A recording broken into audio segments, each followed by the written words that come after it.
Salam alaikum, bienvenue à tous dans la quatrième vidéo concernant les cours du module modélisation et simulation.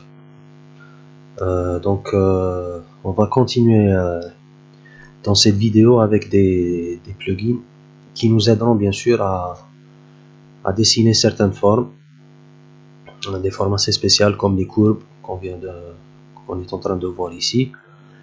Et on va voir un autre plugin, quelques plugins, donc on va voir avec le temps qui nous est donné, on va voir si on passe à d'autres plugins. Donc on commence avec le plugin Curve Maker. Donc ce plugin nous permet de dessiner comme on le voit ici, certaines formes assez particulières, puisque bien sûr avec les outils classiques on ne peut pas les dessiner. Donc la première commande c'est la spirale d'Archimède ou Archimède Spiral. Donc le principe c'est d'avoir le centre. Bien sûr, n'oubliez pas toujours de lire ce qui est en train de lire dans la barre d'état. Bien sûr, vous allez comprendre le principe de la commande. Donc le centre, ensuite un premier rayon et un deuxième rayon. Bien sûr, si on veut que la forme soit fermée, touche le centre, donc on devra s'approcher de ce dernier. Sinon, on peut changer l'aspect de cette forme. Donc voilà. Pour le moment, on va juste voir les différentes formes pour ensuite revenir à leur édition et comment on change les différentes propriétés. La deuxième forme, c'est la forme, plutôt la spirale de Bernoulli. Bien sûr, c'est des mathématiciens.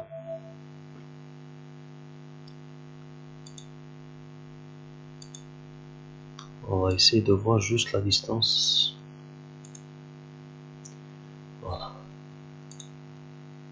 Donc on revient avec un centre, bien sûr, un premier rayon et un deuxième rayon, toujours le même principe.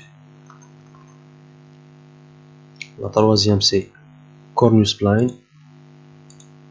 Elle ressemble un peu à la spline d'AutoCAD, mais bien sûr il faut un peu de maîtrise. Bien sûr, on remarque que on doit travailler avec des segments, donc on peut dessiner par exemple, ou si on a un segment existant, donc on peut le suivre pour dessiner cette dernière. Donc, double clic et on clique sur échappe. Voilà. Euler Spiral, ou la spirale d'Euler. Donc pour celle-là, je vais refaire donc un centre et un rayon ou un diamètre, je crois. Voilà, donc c'est le rayon. La troisième forme, c'est Fermat Spiral. Bien sûr, on voit qu'il y a des formes qui ressemblent les unes aux autres, mais bien sûr, géométriquement, sûrement, il y a des différences entre les unes et les autres. Donc, on va voir, par exemple, la différence entre la spirale d'Archimède et la spirale Fermat. Donc, pour la première, on a eu un centre et deux rayons. Pour celle-là, je crois qu'on a qu'un seul rayon, donc le centre et un seul rayon. Donc, c'est préétabli, le reste, donc vous ne pouvez pas le modifier. Golden Spiral, bien sûr, qui est en relation avec le nombre d'or. Bien sûr, cette dernière, vous pouvez la voir beaucoup dans les dessins de Léonard de Vinci. Donc, elle est en relation directe avec le nombre d'or, ou le rapport d'or. Donc, l'ellipse, bien sûr, selon sa forme, c'est clair que c'est une forme en 3D, on va dire, avec une hauteur. Donc, un premier point, le centre, et bien sûr la hauteur. On va voir après comment on change cette dernière. Hyperbolic Spiral. Et enfin, Lettuce Spiral. Bien sûr, on va essayer de voir le principe pour une ou deux formes, bien sûr, et le principe il est le même pour modifier le reste. Donc on va refaire une spirale d'Archimède, donc avec les mêmes propriétés, on va dire. Voilà, un premier centre, un deuxième. Donc si on veut refaire, bien sûr, si on remarque ici, le premier paramètre à faire rentrer, c'est on va dire le nombre de tours à partir du centre. On va voir, donc 0, on va le laisser à 0, entrer. Là, c'est le nombre de tours, on va dire. Ici, il n'y a que de 1 et 2, donc on va changer à 5. Le rayon, on va le laisser tel quel. Le deuxième rayon aussi. Là, c'est le nombre de segments, 36, donc si on fait la moitié par exemple, 18. Et là, c'est la hauteur. On va faire entrer par exemple une unité plutôt. Là, c'est l'ouverture de la spirale horaire ou anti-horaire. Donc, et on va dessiner. Voilà, donc là, c'est les paramètres qu'on vient de rentrer. On change juste le diamètre. Donc là, on a 5 tours. Si on regarde par en haut, on a 5 tours. Bien sûr, qui commence à partir du 0 et qui se termine avec, bien sûr, avec 5 tours. Donc on peut changer tous ces paramètres et normalement c'est valable pour toutes les autres courbes, à part peut-être une différence de 1 ou 2 paramètres. Donc, mais généralement c'est les paramètres à changer. Donc je vais refaire la même chose et normalement on peut changer la dernière spirale qu'on a fait. Donc on peut la changer si on ne commence pas une autre. Donc on va refaire. Donc 0,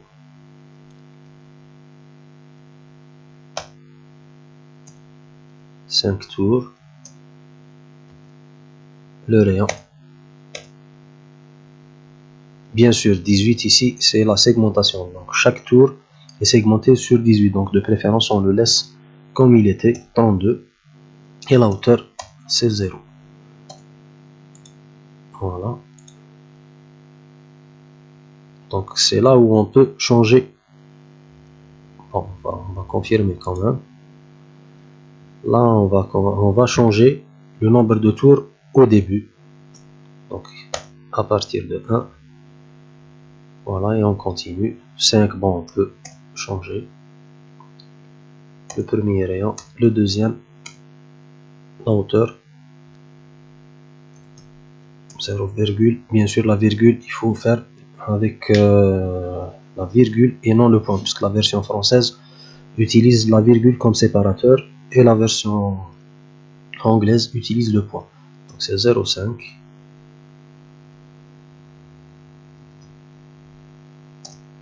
Voilà. On va essayer 1. Voilà, donc ça change le sens de rotation de la forme. Et on peut refaire la même chose à chaque fois. Donc bien sûr, et c'est valable pour toutes les autres formes. On va faire la même chose.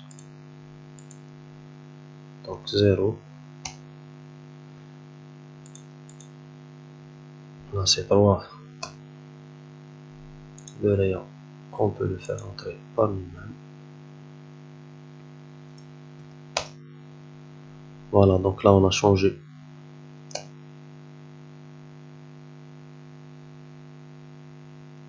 le nombre de tours. Bien sûr, elle a pratiquement disparu. 15. La hauteur, 0.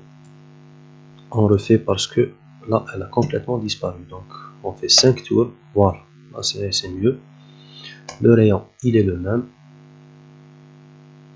Le nombre de segments, on peut le changer, par exemple 32. Voilà. La hauteur, 1,25.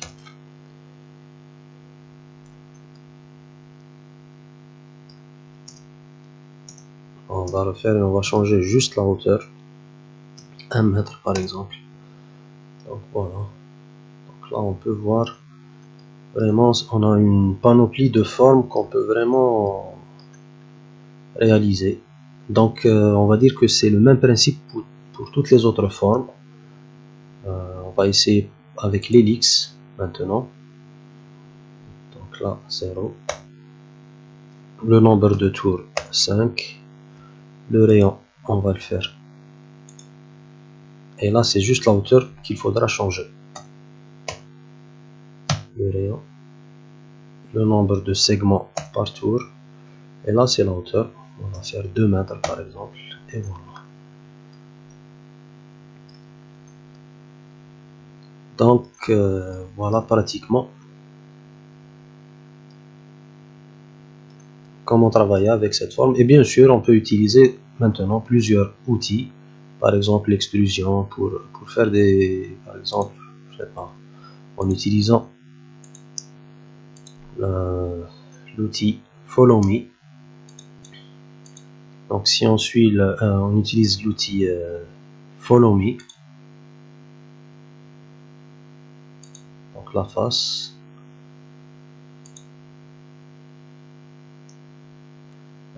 Il faut, voilà, donc là c'est la forme est sous forme de groupe, donc il faudra l'exploser en premier, puis utiliser l'utiliser plutôt comme chemin.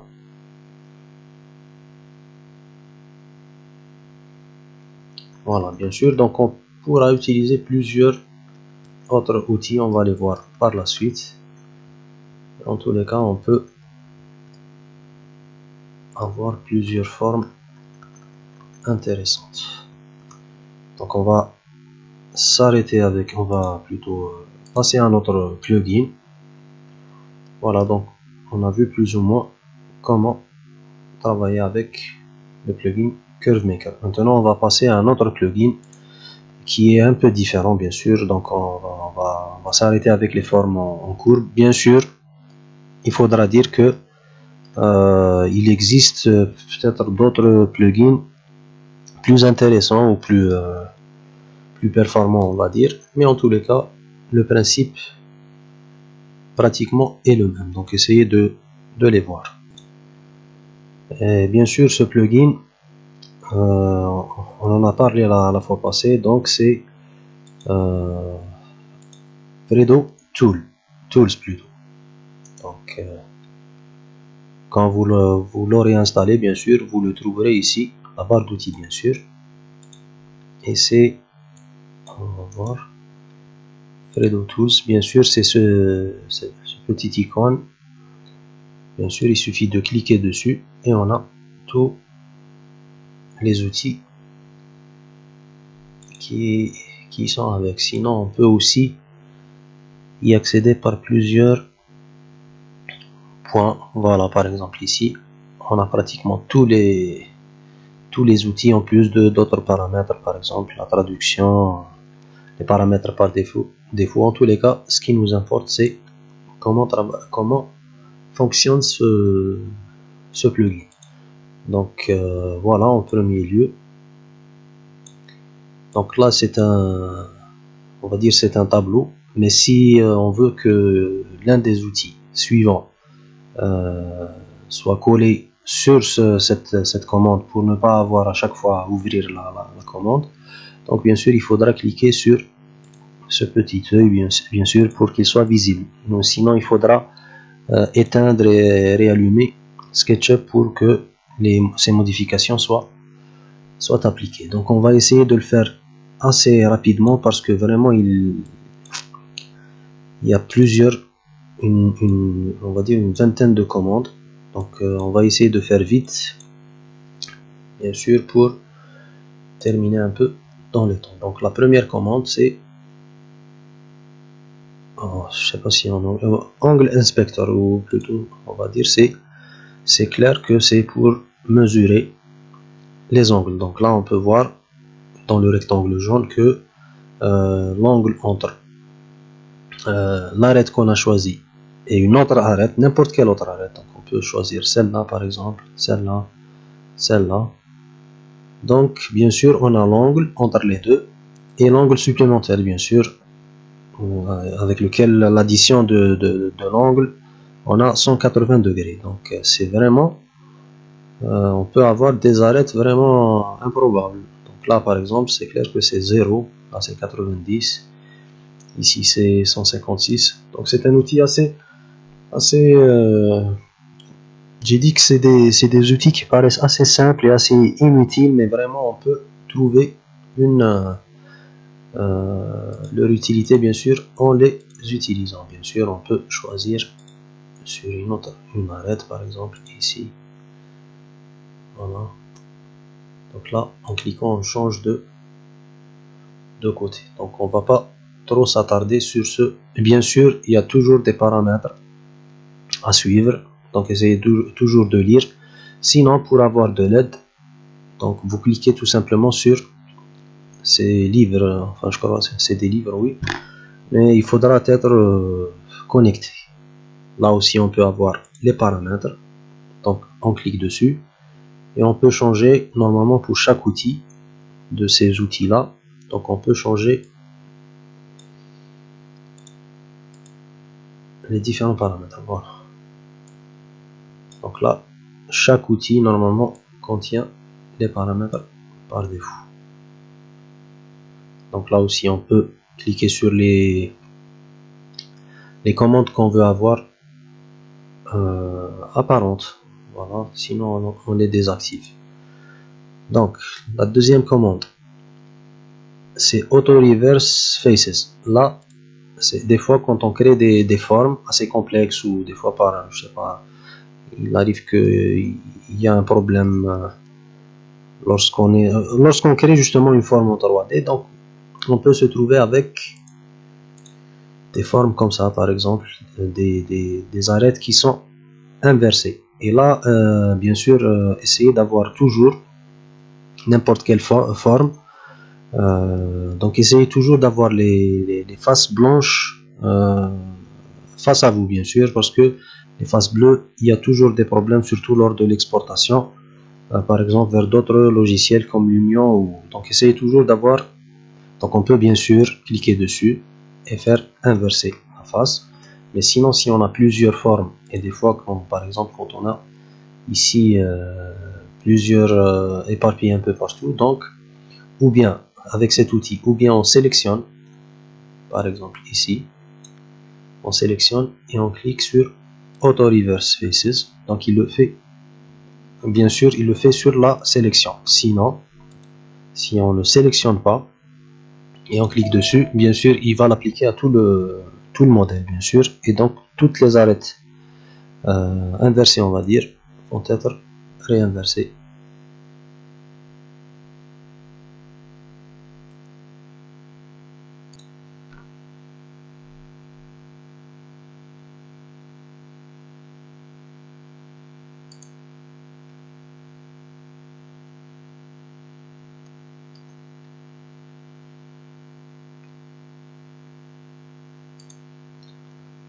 J'ai dû interrompre l'opération parce que j'imagine il y a d'autres formes qui sont inversées, donc je préfère refaire la première méthode, donc faire une sélection et cliquer sur Auto Reverse.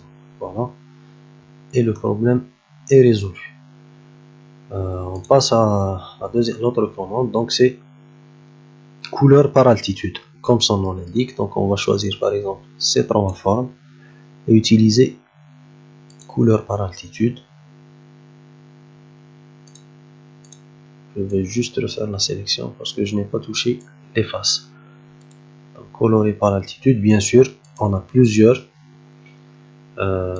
C'est des gradients, on va dire, donc plusieurs gradients. On peut modifier le nôtre et le sauvegarder.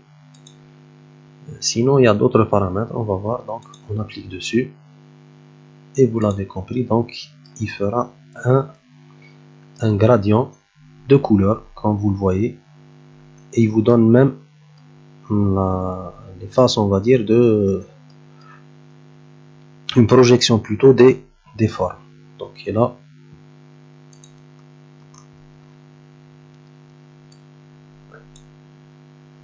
bien sûr il faudra cliquez sur carte 2D. Là aussi on peut avoir une légende sans la carte. Là je ne vais pas utiliser la carte et je vais appliquer. Voilà, donc on a tout simplement un gradient. On se demande où peut-on utiliser cette commande, par exemple dans un terrain comme celui-ci, dans lequel on veut avoir une carte, par exemple une projection. On va juste changer.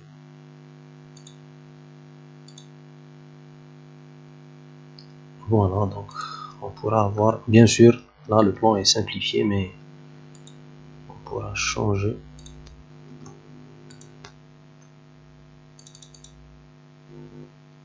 Arc-en-ciel, appliquer dessus. Voilà, donc on peut avoir une carte comme celle-ci. Sinon, on va avoir le terrain qui est bien sûr schématisé avec la couleur suivante. On passe à la prochaine commande. Donc c'est colorier par pente, bien sûr. Et là, il faudra la sélection doit être une composante. Donc on clique sur couleur par pente. Et là, bien sûr, vous allez, par défaut, vous allez trouver deux angles. Donc, pour faire rentrer plusieurs angles, bien sûr, il faudra les faire rentrer de cette manière. Donc, point virgule entre chaque angle et un espace aussi, bien sûr. Donc, là, vous allez avoir plusieurs variables. Au lieu, ça sera mieux que pour deux angles seulement. Donc, bien sûr, il faudra modifier les autres paramètres. Par exemple, la couleur du gradient. La légende, en tous les cas, ainsi de suite, et vous appliquez, et là bien sûr on a un gradient de couleur selon la hauteur. On passe à la prochaine commande.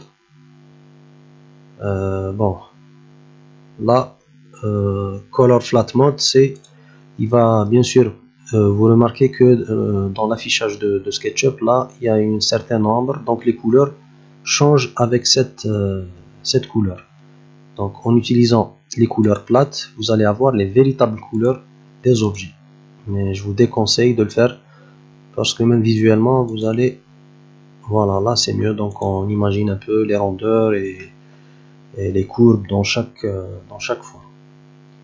Color Paint, bien sûr, il vous propose un autre nuancier que celui de SketchUp. On va dire qu'il est un peu limité, mais là il est mieux organisé, on va dire. Voilà, donc on pourra choisir n'importe quelle couleur. Voilà, donc là si on revient à la commande Color Flat Mode, donc il vous donnera, mais c'est vrai que vous allez avoir la véritable couleur de l'objet. On passe à une autre commande, donc qui est construire des normales, on va dire. Donc c'est pour avoir, on va essayer donc avec cet exemple. Donc là il vous donne les axes des faces, pour n'importe quelle face bien sûr, et il va utiliser le centre géométrique ou le barycentre, on va dire. Bien sûr il va vous créer un repère bien sûr avec lequel même on peut travailler. Donc vous pourrez avoir, il pourra vous faciliter un peu la tâche si vous voulez bien sûr dessiner dessus. Et c'est bien sûr c'est des objets comme d'autres que vous pouvez supprimer, d'ailleurs même le point ou le vertex ici. Donc c'est un outil assez on va essayer avec, voilà,